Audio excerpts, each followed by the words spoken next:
మా బకాయిల సంగతి ఏందని వీళ్ళు అడిగితే ఆ రేవంత్ రెడ్డి గారు ఏమంటారు,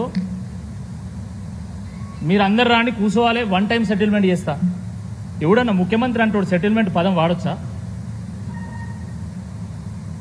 కొంచెమన్నా ఇంగిత జ్ఞానం ఉందా? నువ్వు జీవితం అంతా సెటిల్మెంట్లు చేసినావు కాబట్టి ఇప్పుడు ఇక్కడ కూడా నువ్వు సెటిల్మెంట్ చేద్దాం అనుకుంటానవా? సెటిల్మెంట్ అంటే ఏంది? నేను నీకు ఫీజు రీంబర్స్మెంట్ ఇస్తా, నువ్వు నాకు ఎంత ఇస్తావు, ఇదే కదా. ఇక దీనికోసం నీ దగ్గర రావాలి, వన్ టైం సెటిల్మెంట్. వాళ్ళు ఏమైనా బ్రోకరేజ్ హౌస్ నడుపుతానా, బ్రోతల్ హౌస్ నడుపుతానా, ఏమి నడుపుతున్నారు అంటున్నావు? విద్యాలయాలను నడుపుతున్నారు, సరస్వతి కేంద్రాలను నడుపుతున్నారు. సిగ్గుండాలి వాళ్ళతో అట్లా మాట్లాడడానికి. దా వన్ టైం సెటిల్మెంటు.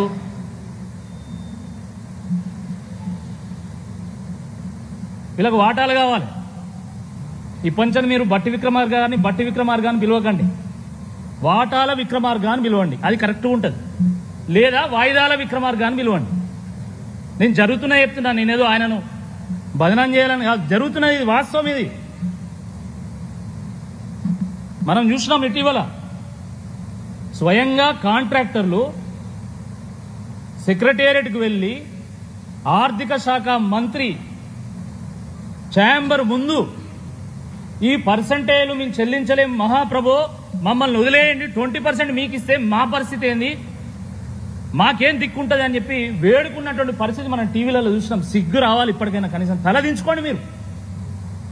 అందుకని అంటున్నా, ఆర్థిక మంత్రి కాదు, వాటాల మంత్రి, వాయిదాల మంత్రి బట్టి విక్రమార్క కాదు, వాయిదాల విక్రమార్క, వాటాల విక్రమార్క అయినా.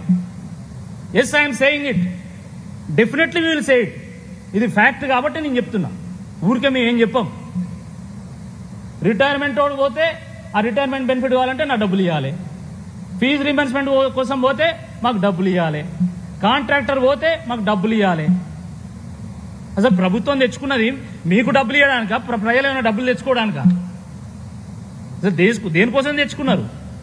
మార్పు అంటే ఇదేనా? ప్రజాపాలన అంటే ఇదేనా?